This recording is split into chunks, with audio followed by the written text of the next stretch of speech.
Blinded by Wealth, Part 2. Bena's heart clenched at the thought of him leaving. She had known deep down that their lives in the village would not be easy, but she had never imagined a future without him by her side. She wanted to tell him to stay, to say that love was enough, but she couldn't. She knew Kofi. She knew his pride, his determination, his need to be the kind of man who would provide for the woman he loved. "I understand, Kofi," she whispered, forcing herself to be strong. "I want us to have a future together too." He reached for her hand, squeezing it tightly, as if he would make her feel the depth of his love through that one touch. Over the next few days, they began to prepare for his departure. They spoke about how they would stay in touch, though they both knew letters would take weeks to arrive. Kofi reassured her again and again, promising that he would return. "I will make enough money, Abena. I will come back for you. I will show you how much I love you." Abena nodded, holding on to his words like a lifeline. She tried to be happy for him, to be excited about the future they were building, but every time she imagined life in the village without him, a deep sadness settled in her chest. The morning of Kofi's departure arrived too soon. The village was still waking up when he stood by the road. A small bag hung over his shoulder. Abena stood in front of him, her eyes already filled with unshed tears. "I don't know how to say goodbye," she admitted, her voice trembling. Kofi cupped her face gently, his thumb wiping away a tears that had slipped down her cheek. "Then don't," he said with a sad smile. "This is not goodbye, Abena. This is just the beginning. I will come back for you. I swear it." His voice cracked slightly, and that was when Abena saw the truth. This was breaking him just as much as it was breaking her. The weight of their emotions was too much to hold back. As Kofi pulled her into his arms, Abena clung to him, her tears finally falling freely. "Be safe," she whispered against his chest. "Come back to me."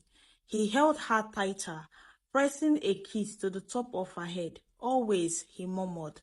The moment felt too final, too painful, but they had no choice.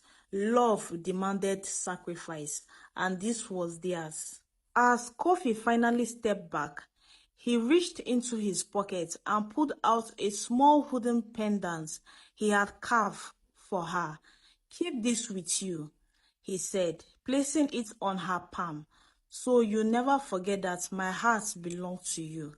Abena closed her finger around the pendant, holding it close to her chest. "I will never forget, Kofi," she said, her voice barely above a whisper. Then, without another word, Kofi turned and began walking away. Abena watched as he moved down the road, his figure growing smaller with each step.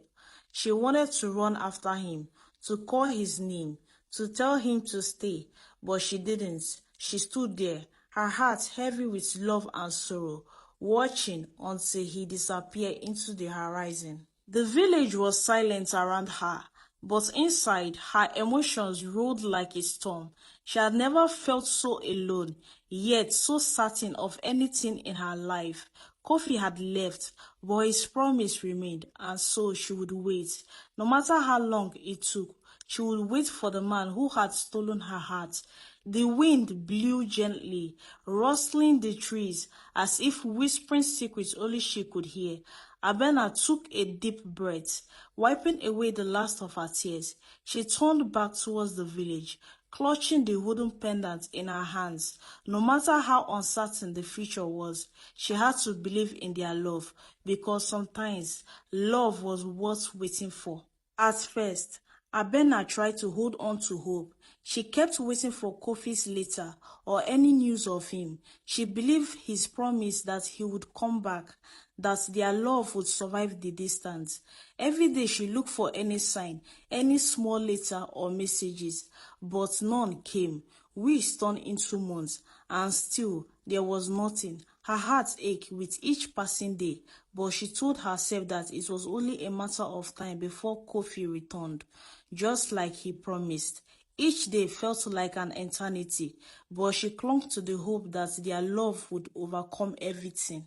But as the months passed, the pain in her heart only deepened. Her hope began to feel like a cruel joke.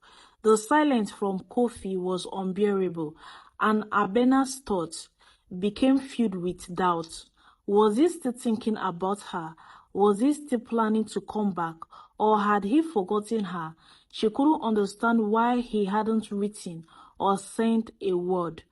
And the longer she waited, the harder it became to believe in his promise. She tried to keep her mind busy, but at night, when the house was quiet, her thoughts always returned to Kofi.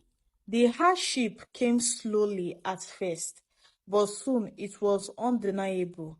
Abena's family had always lived modestly, but now things were getting harder.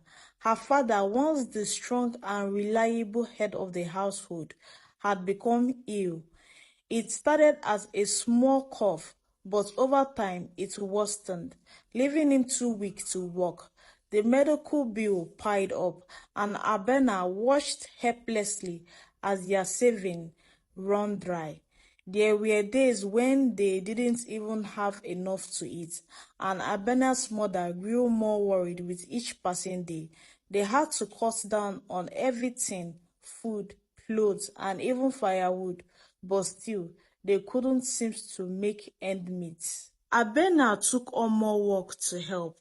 She wake up before sunrise, working until late in the evening, doing whatever she could to bring in money. She fetched water from the well, washed clothes for the neighbors, and sold small goods at the market. Every day felt like an endless cycle of exhaustion, but she had no choice. Her father needed her. Her mother was too tired to carry the load on her own. Abena pushed through the pain, hiding her exhaustion behind a smile. But inside, she was breaking. She had never imagined that life would be this hard. Her mother noticed the change in her. "You are still young, Abena," she said one night, her voice soft with concern. "You shouldn't be carrying this much weight. It is too much for you." But Abena refused to complain. She had always been the strong one, the one who took care of others. "I will do whatever it takes to take care of us, Mama," she replied firmly, even though the word felt hollow. Deep down, she was scared of how much longer she would keep this up, scared of what would happen if things didn't get better, but she couldn't let her family see her fear. As the months passed, neighbors began whispering about marriage proposals. They said it with kindness, as if they were offering solutions to Abena's problems. "A good marriage will take care of your family," some of the older women at the market said. "There are many good men out there who would take care of you, Abena." But her mother never pushed the idea. Abena noticed the concern in her eyes, the unspoken fear that her daughter might never find a way out of their struggles. Abena refused to think about marriage. In her heart, she was still waiting for Kofi. Even though the world around her seemed to fall apart, she couldn't let go of the love they had shared. She couldn't bear the thought of marrying someone else, of letting go of the future she had imagined with Kofi. She told herself that she would wait for him, no matter how long it took. She refused to accept that Kofi might never come back. One afternoon, as Abena sat at her store in the market, exhaustion weighed heavily on her. She had spent the whole day working, running errands for neighbors, and now her hands ached from the long hours of work. She was just finishing a sales when a man stopped in front of her store.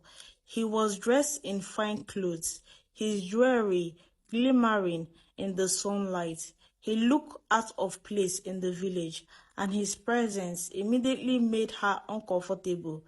He watched her for a moment before speaking, his voice smooth and confident. "You are a beautiful young woman," he said, his eyes lingering